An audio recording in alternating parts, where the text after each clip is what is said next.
Thank you for stopping by. I'm glad you clicked on this video. This is Grace with the Great, and I film about faith. I inspire people to be very, very productive. Today, we're going to be talking about the subject prayer. And I believe everyone listening to me at this point has said a prayer, or you've been encouraged to pray by someone. You've had times where you needed to pray and you've either in your heart or you've opened your mouth to say some sort of prayer. Now, you may be wondering if your prayers have been answered.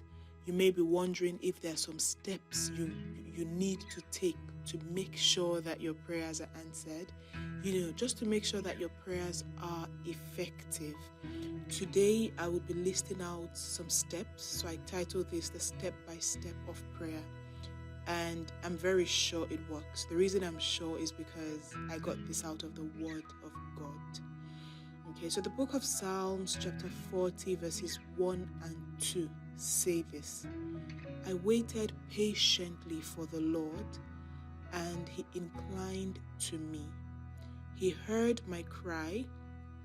He also brought me up out of a horrible pit, out of the miry clay, and he set my feet upon a rock, and he established my steps. Now, very quickly in verse 1 there, we see about 3-4 steps. The first thing David lets us know is that he was patient. So this is not a sprint, it's more like a marathon, okay? You need to be patient. The reason is because you're dealing with the King of Kings, the God of the universe. You would not control him and tell him when to do what. So bear in mind that when you set out to pray to God, you have a series of questions. You want to know why this is not working in your life, why you're constantly sick, why your friend is out of jobs, or why your friend is not married. You just want to inquire from God, right? Be ready to be patient. The Bible says, pray without ceasing. Okay, you should pray in and out of season, when you feel like it or when you don't, when you're tired, when you're strong. Be ready to constantly pray. Don't give up on your prayers. That is one secret about getting answers to prayers. Now, the second thing I would say here is, once you do this consistently, you will get God's attention. Because it says here, I waited patiently on the Lord, and he inclined to me. So David asked and asked and asked, and then God, turned towards his direction. And what happens after that? The Bible says, and he heard my cry. Amen. So guess what? Once God turns, and faces towards your direction, 2 things may happen. 1, he would hear your cry. 2, he would not hear your cry. When he turns towards you, what does he do? He vets your motive. Now, this is the 3rd step. You should have the right motive. He's turning towards you because you've been praying and praying and praying, and now he's like, okay, I'm going to listen to what this girl is talking about. And he does a few checks here and there. He checks your heart. Why do you want what you want? Must I give it to you now? What will be the consequences of me answering this prayer right now? So he starts to vet your motive. Is it for the right cause? Okay, is it out of a place of anger or jealousy or envy? If you have the wrong motives, guess what? He would not hear your cry. Clearly, when David made this prayer, he had the right motives. And the Bible says that God heard the cry of David. Jumping into verse 2, what we notice there is that David begins to thank God, right? So point number 4 was he would either hear your cry or he would not. Now, number 5, you need to count your blessings. This is still part of the whole. The prayer you started long ago, waiting patiently, you are still in the process. You must give thanks to God.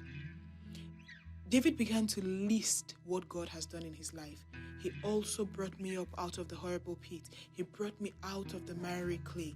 He set my feet upon a rock. He established my steps.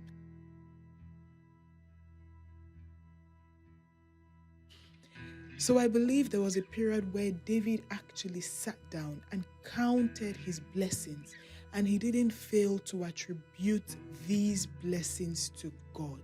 He recognized, the shift in his life. He recognized that, once upon a time, things were very tight and I was crying and I was praying. Guess what? Now I am out of that sticky situation. I need to give thanks to God. You must give thanks to God. Finally, acknowledge God's hand in your life. Okay? Acknowledge his hand. David ended by saying, God established my steps, which means that God has gone ahead of me to make sure that every step I take would not work against me. He has established my steps in the land. He has planted my feet where I am at the moment, right? He's making sure that I am safe, I am secure, I am protected.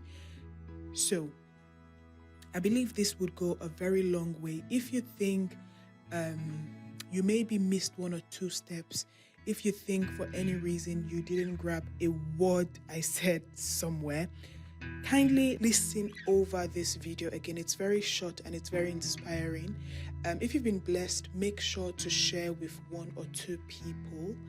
And for those who are subscribed to the channel, kindly turn on your notifications, your notification bell, just to make sure that whenever I upload a new video, you will be the first to get hold of it.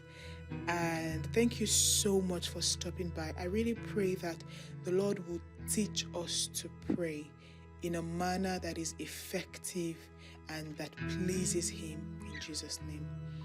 Until I see you again, have yourselves a lovely